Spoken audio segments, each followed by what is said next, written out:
After an arduous journey of conflict and procrastination, I finally had my debut in this video to show for it. I tried to make this thing as short as possible, but with how many topics I covered, it ended up being over half an hour long. So feel free to watch this condensed 3-hour stream like a podcast or on another monitor. Don't worry, my future videos here will mostly be gameplay videos, but I wanted to lay the groundwork for this channel. Hopefully you leave this video with a better impression of who I am and what my goals are as a VTuber. I'll just briefly go over why it's taken so long for me to debut. So 4 years ago, I intended to debut with a different model artist, Blurfy, a good friend of mine. Then she ended up getting like carpal tunnel or something.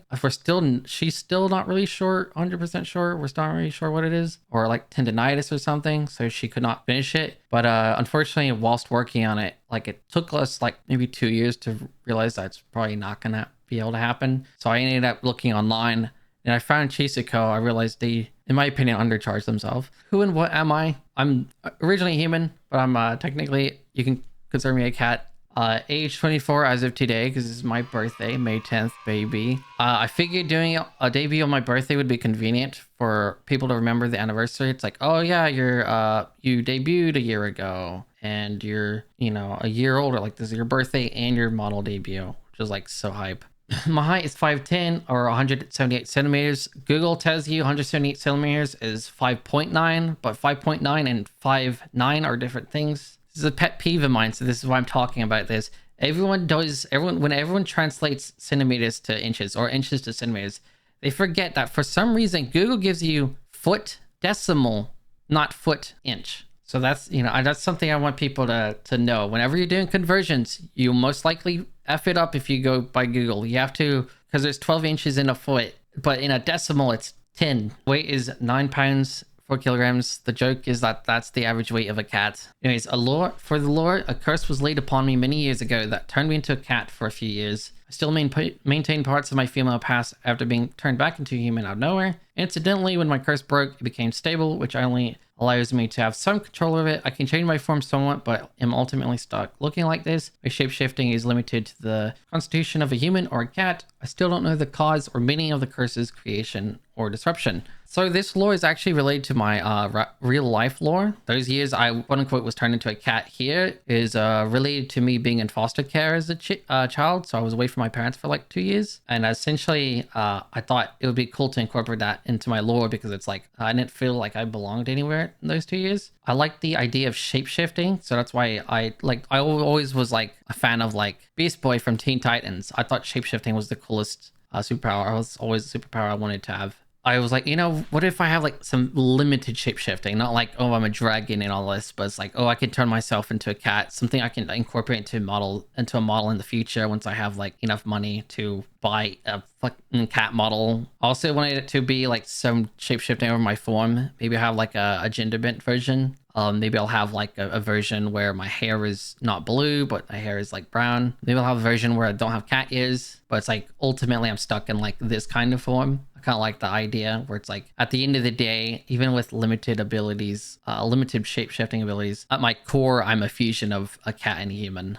Fun facts about me. I used to be a pixel artist for a few games my best friend made. I used to do pixel art for him. It's a game called Pixel Carnage. I still continue to make pixel art to this day. I do a bunch of like mostly portraits like you see up here. These are the actual sprites I use for Pixel Carnage. I grew up playing video games at a very young age. I now help troubleshoot and build computers for my family. So my dad was a tech dad. He was a gamer, so he got me and my brother to play really young. I was 4 when I played my first video game. So because he doesn't like dealing with computers, and I completely understand him, I pretty much do all the computer building in the house now and all the like setting up and whatnot. I wanted to be a paleontologist growing up until I realized how difficult it was. Paleontology is dope. I respect anyone who does it. It is masochism to the highest degree. It is it's one of the hardest jobs you as a kid wanted to have. And I realized that in high school. I was like, oof, yikes. I still love most of the things I liked as a kid, but that list's grown even more. So I used to like mostly cars and dinosaurs back in the day. Now it's a lot more about like aircraft, tanks, all that. Okay, so why did I choose a cat? I like animals, but I like specifically cats because I've grown up with them. We've had like 20 plus cats over the years. I felt like I had to choose a cat. There are other animals I might like more than cats, but a cat I feel like is the most related to me. And yeah, basically I don't like too much stimulations or like being touched or being in crowds. A lot of cats are kind of like this. You pet them for 5 minutes, and then after that they're like, I'm done with you. I kind of feel that way. Like, you know, I don't really like to be in really crowded environments. A cat would probably get really hissy if there's like 17 humans around. So I really resonate with that. I like to sunbathe outside and lounge around inside. So much like how cats like to just find somewhere to sit down, I like to just like walk a little and go to like the living room to sit on the couch for a bit. But yeah, I like to sunbathe outside. I really like to sit outside, especially in the spring, fallish, like when it's not too hot, not too cold.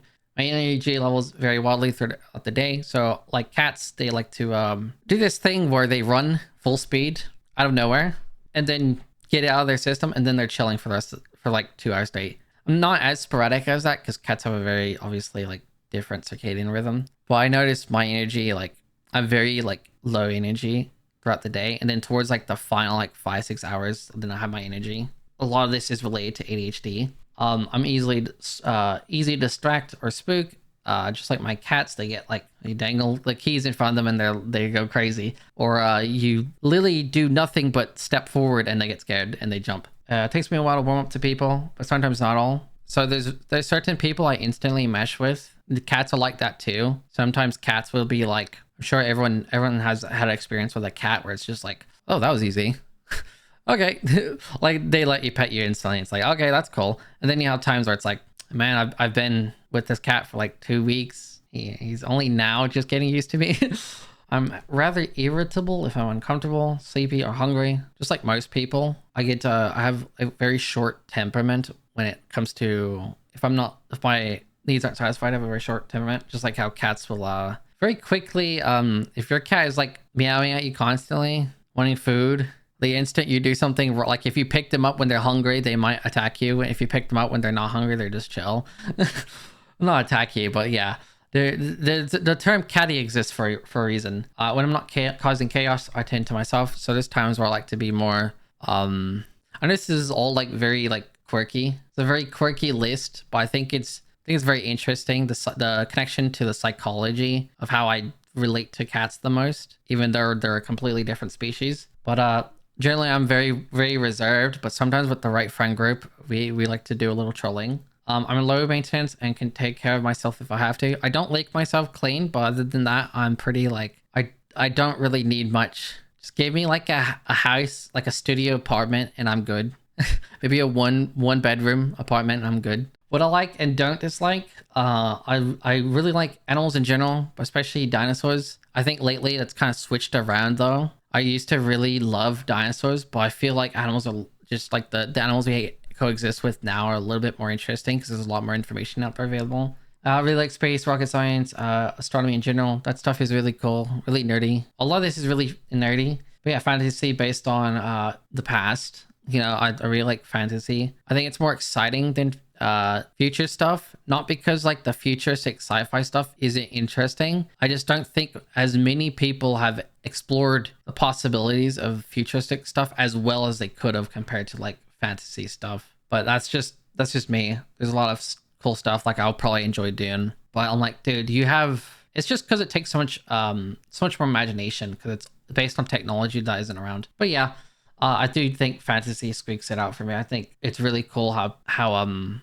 well you can balance it between realism and fantasy. There's so much, like if you want to have a very realistic fantasy, you can do that. If you want a very fantastical, magical fantasy, you can do that. I do really like historical weapons. I think it's pretty cool to have like different tools for different things. There's a lot of different martial styles. Like there's obviously there's like European martial arts, there's Asian martial arts, there's African martial arts. There's all these different martial arts. It's also a good workout. It's a good thing to bond over. If you want to go sparring with a friend, even if you suck butt at it, you get a good workout. So it's pretty cool. Anyways, the engineering of vehicles and weaponry, I already kind of yapped about that. I like aircraft mostly. That's my tism. I really like jets specifically, combat jets. But yeah, I do appreciate VR games. I think VR is really cool. It's an industry I've been following for 12 years as well. Yeah, 2012, I think. When the first Oculus dev kit came out, that's when I started, when I found out about VR. I think it's also another thing where it's like, a lot of people see it as a gimmick and whatnot, and it is right now in some degrees, but I think there's a lot more depth to it now than people think. I feel like people have like a very 2016, 2017, 2018 mindset of how VR is. Or people won't give VR enough of a shot. Obviously, some people have motion sickness, which a bit of a skill issue, and that's unfortunate. But yeah, it's also another thing where it's like it's kind of a very rocky future, but it's kind of exciting to be along for the ride. Because you're like, you can never really predict what major development happens out of nowhere. I could eat pasta every day for the rest of my life. I literally just had pasta. I had Alfredo, so that's sick. It's like, I was like, what kind of food do I want to put? Do I want to put like Mexican food, Japanese food, Chinese food? Like, you know what? That's all like super vague. I'm just gonna say pasta, because that's like the thing, dude. Okay, so I like all sorts of games, art and music. Obviously, I do pixel art. I follow a bunch of artists. I listen to a bunch of music, like most people do. There are some people who don't listen to music often, but yeah, I usually listen to like video game OSTs, but sometimes there's some bands like I'll talk about in the next slide. Of course, like all sorts of games. I tend to watch games instead of play them, just because I'm saved a lot of games I wanted to do for stream for this. Okay, so I don't really like drama and politics. I won't really talk about politics much on this channel. I think politics are more for people who feel like they can do something. I feel like politics are more for people who feel like they have something of value to say, or people who just like to fight all the time. There's two different types of people get into politics: people who really care, and then people who just want to let all their stress on other people. So I'm not that petty of a human being, so I really try to avoid politics and drama. I think it's fine to have it every now and then. We're a human. Eventually, we're going to talk about politics and drama in different forms with different people. Eventually, I'll talk about a little bit of politics and drama, only if I feel like I have somewhat informed opinion, if I feel like I have any value, if I feel like I have a different take on it. Even if I don't entirely believe my take, I'll at least put it out there. But generally speaking, I think people who get into drama and politics need to understand that it's not the best for your mental health. I know it can be sometimes relieving, and sometimes it's nice to yell at someone for being stupid. But if you do it too much, and some days you'll have days where you're getting completely owned in return, or you feel like you're being disrespected or whatever, don't put too much value in it. At the end of the day, most of the people you complain with online, I'm being serious, most of the people you complain with online, if you talk to them in person, you are like 50% more likely to come to an agreement of mutual respect. You're way more likely to respect that person if you're not behind a monitor with a keyboard letting your emotions get the best of you. I don't really like handling extreme personalities. There are extreme personalities that are good, that are like, you know, they're just like really out there. Like if you're on that sphere of the internet, if you watch like Ludwig or like Pete Premier 2, there's certain content that have a very extreme personality and they're fun in doses. Or like Lady Beard, the wrestler who cross dresses. These people are extreme personalities. They're difficult to handle with sometimes, but generally speaking, they're pretty cool. You don't really want to be around with them for like several hours, but they're nice to chat to every now and then there's extreme personalities who are like really into drama and politics, like I said, who are really like just belligerent. So yeah, I don't really like dealing with those people. Not really a fan of beer stuff like coffee or tea.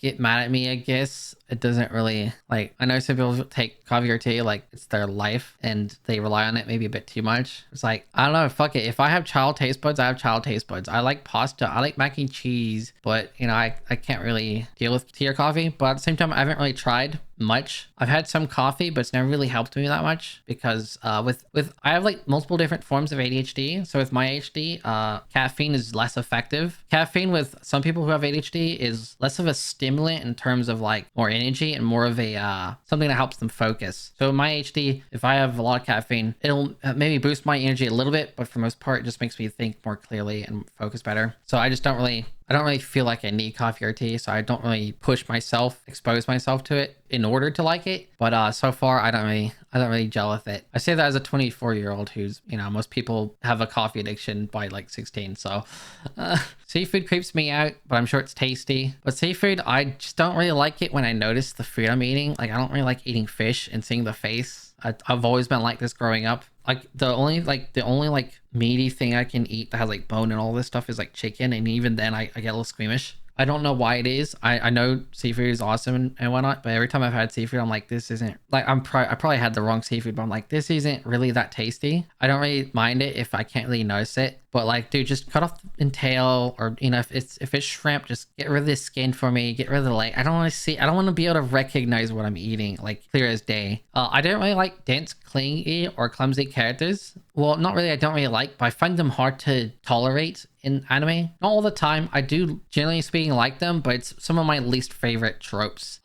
Like I like Fruits Basket, for example, but the main character is not my type at all. I just don't really like that. Like it's just very infuriating having to deal with the writing of those characters. You can do dense, clingy, and clumsy characters well, and I do think the main lead for Fruits Basket is a decent use of it. But my mom, for example, some of my sisters, for example, they're clumsy. It just creates a lot of mess. So I just usually tie like clumsy characters in anime to like, oh, I'm gonna have to clean that up later.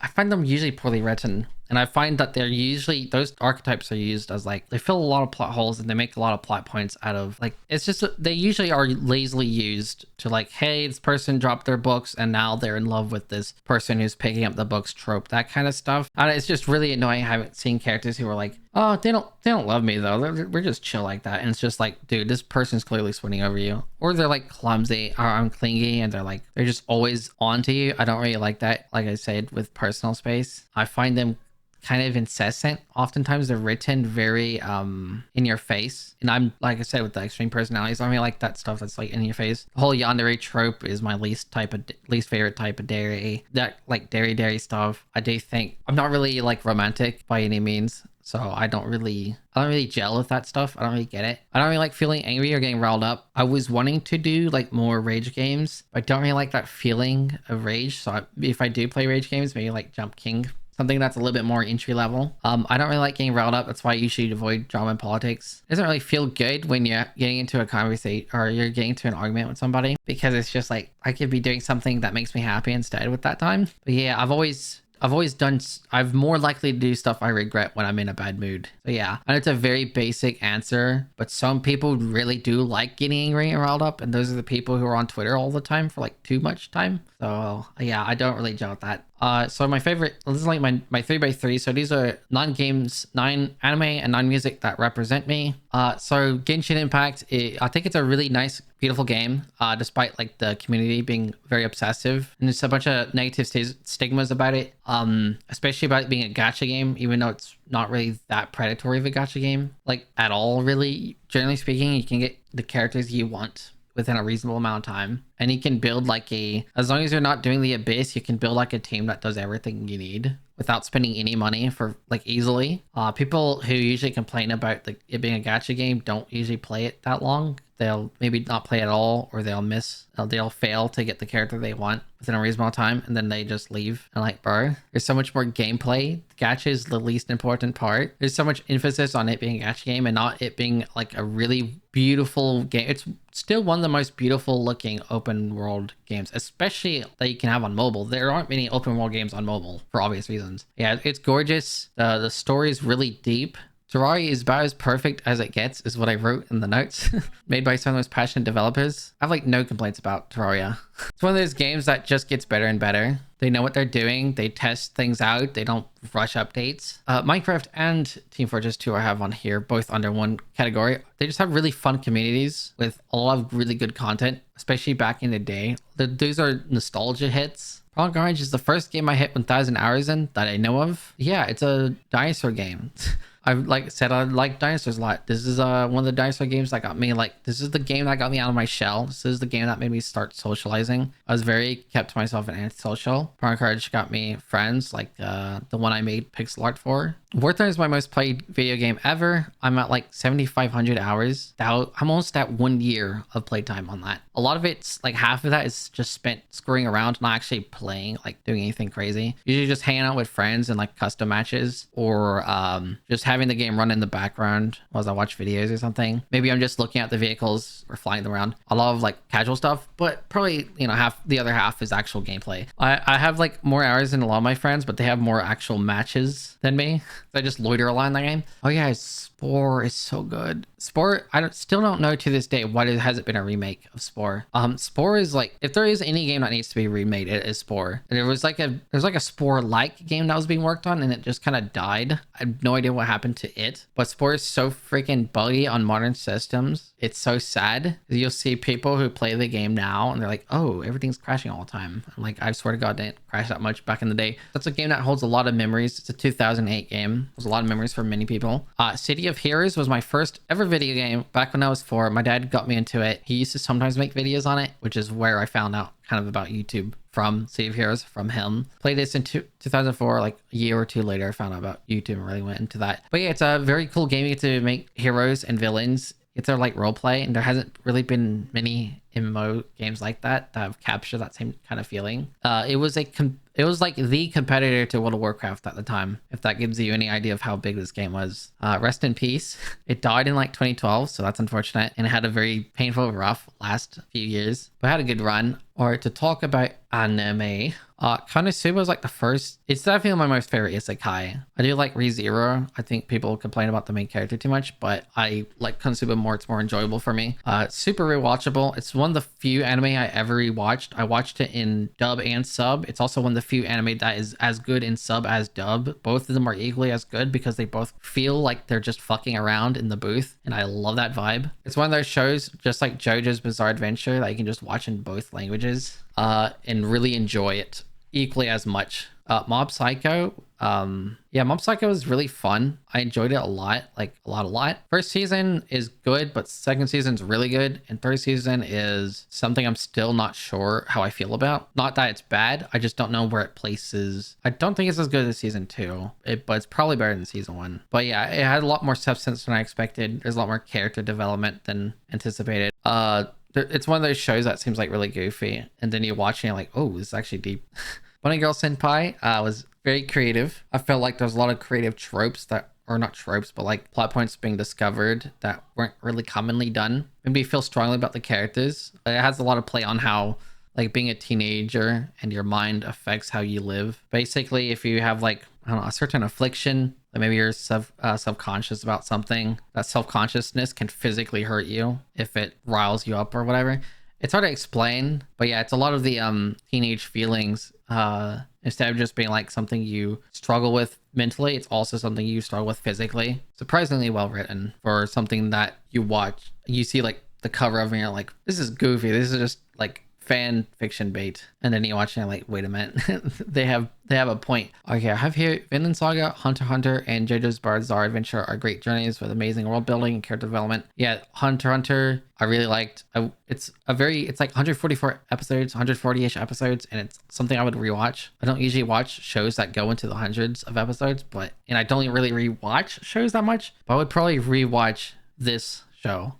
I really wish they continued on with it, but yeah, there's a lot going on there. Vinland Saga was also like some of the best like character development. Yeah, it's more of like a strength character development in season 1, and season 2 is more of a character development. I'm not really gonna spoil any more about that. JoJo's Bizarre Adventure is just really goofy and bingeable. I really like it. The person who made it just has so many ideas.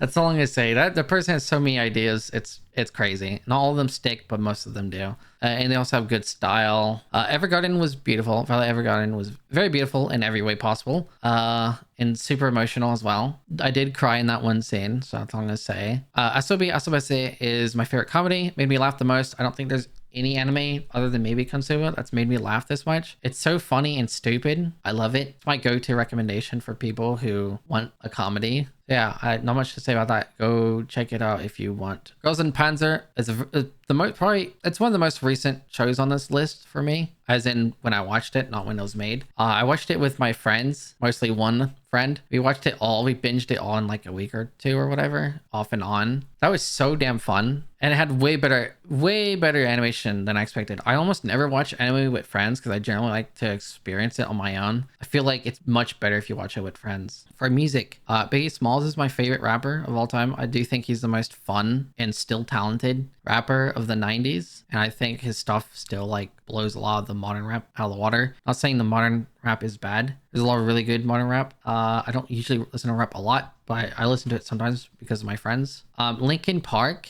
I really like their Hybrid Theory album. You have the Crawling in My Skin, which sounds like a meme, but when you hear it amongst all the other bangers, you're like, damn, this entire album, every track hits. Awesome. And Nirvana also I really like listening to. My dad used to listen to like Linkin Park, Nirvana and stuff growing up. So it's like basically these represent the music I grew up on in the 2000s. I like Tyler the Creator. His Igor album is awesome. I know, kind of a basic pick, but sue me, it's good. And Gorillaz Demon Days album is also really good. I think both of those albums are super creative, very original albums. Every single song on both of them is very like memorable. Kino, I really like that hopeless feeling, like everything's like kind of somber. Russian band does a lot of kind of depressing music ish, not like angsty, but like everything around us is falling apart and it kind of sucks, but I'm gonna sing about stuff anyways. Kind of political in a way. I don't really know what the lyrics mean or what each song is about that well, but I do know it's all about like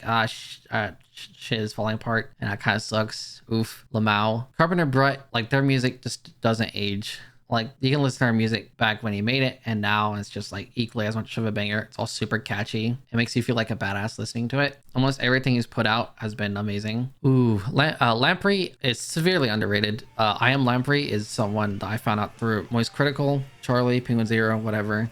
He has like barely anyone listens to his music, unfortunately. So much of his stuff is really good. Gives off like 2000s vibes. His Idols album is really nice. I could listen to a lot of his music on loop. Same with Carpenter Brut. And I'm not really a Vocaloid artist kind of guy. I'm not really into Vocaloids. I don't have anything against them. I just don't usually listen to them. But I think Inu Bakamori is very fun. They kind of give off Kino vibes, not in the fact like the instruments aren't the same. I don't know how to say it. Maybe like he has like similar beats per minute or something. They're both just moods. Maybe release music or have a karaoke night. I would like to sing eventually someday. It's not guaranteed. It's very likely I won't ever sing because I can't even build up the courage to sing in a recording that I won't even show anyone. Like if I can't even record myself singing to critique my own singing, then I'm probably not going to sing to a crowd of X amount of people for it to stay online on the internet forever till the day I die. So if I do sing, I want to be at least good at it. But it would be a cool event to have a karaoke night for someday eventually. I kind of have a general idea what songs I'd like to sing and what my voice would fit for. I've gotten better at singing. I used to be like really awful at singing. I've gotten better at using my diaphragm, using my chest. Do an art stream when I'm comfortable. I like to be able to do pixel art. So I like to make cheeseburger live on stream. It's kind of hard to do certain things. It takes me like a long time. Well, I say a long time. It usually takes me on average 3 separate days of like 4 to 8 hour sessions, 16 to 32 hours per artwork because I'm slow as heck. I would like to voice act or narrate in a project I don't own. I can voice act and narrate for my own videos all I want. Why do I want to do it on someone else's channel? The reason being because I really liked watching videos where people would do that. C-Dog used to do a lot of voice acting content on his channel. It's really cool having other people voice in his videos. I think it's more valuable if I can voice act or narrate in a project someone else has done. Ironically, I don't really like editing my own content. I'd rather edit for someone else. A lot of people are like this because it's just more fresh. It feels more rewarding. But yeah, I'd like to host or feature on a podcast, preferably feature. I don't need another thing to edit unless someone wants to host. If I have like a co-host, they can edit the thing. Host and feature in another event. I want to do a lot of events on my channel, inspired by like Ludwig, Sea-Dog, and all that stuff. I like to be in events for other people, of course, supporting them. I think it'd be very cool. I think these are great ways to create memories and friendships. I want to break outside of my comfort zone more often. That's why I'm streaming. I could just make videos all the time, which is a lot more comfortable, but streaming helps me kind of break out of that comfort zone more often. Most people who stream, they do a lot of networking and whatnot. Networking is a really easy way to get outside your comfort zone because meet people, that's something that's uncomfortable. So I think to be a better human being, breaking out of my comfort zone, making memories, making friendships is a good way to do that. Foster an accepting and positive community. I don't really want a community that's like toxic or negative. There's a lot of communities out there where the whole joke is that the chat makes fun of the streamer. I don't mind like tomfoolery, like teasing me. You can do all that, but like at the end of the day, I want to know, I want to be able to be like, hey man, this week's been rough for me, and not have people just like omega lolling in chat or hooing. I'm one of those people who want people to feel comfortable with being themselves around my content, and I want to feel comfortable myself. I don't want anyone to think I'm lying. I don't want there to be any like, oh, this guy's putting up just a personality. I mean, ultimately at the end of the day, I'm putting up some level of personality, so I'm not extremely boring like I am today. And like I said, make many memories, friends and memories. As someone who, like I said, doesn't remember things easily, and generally keeps to himself, this is a good way to stay outside of my comfort zone and have something to look back on. So instead of including those rants into this video and making it even longer, I will probably make dedicated videos on my main channel in the future. I then proceed to rant about parasocial relationships, my past, my model, my channels, collaborations, and more for over an hour. So instead of including those rants into this video and making it even longer, I will probably make dedicated videos on my main channel in the future. However, you can watch said rants on my VOD channel, which is linked in the description down below. I will also include links to my other channels and social media outlets in case you want even more. If you like this video, then give it a like, comment down below, and subscribe to keep up to date. Hope to see you soon.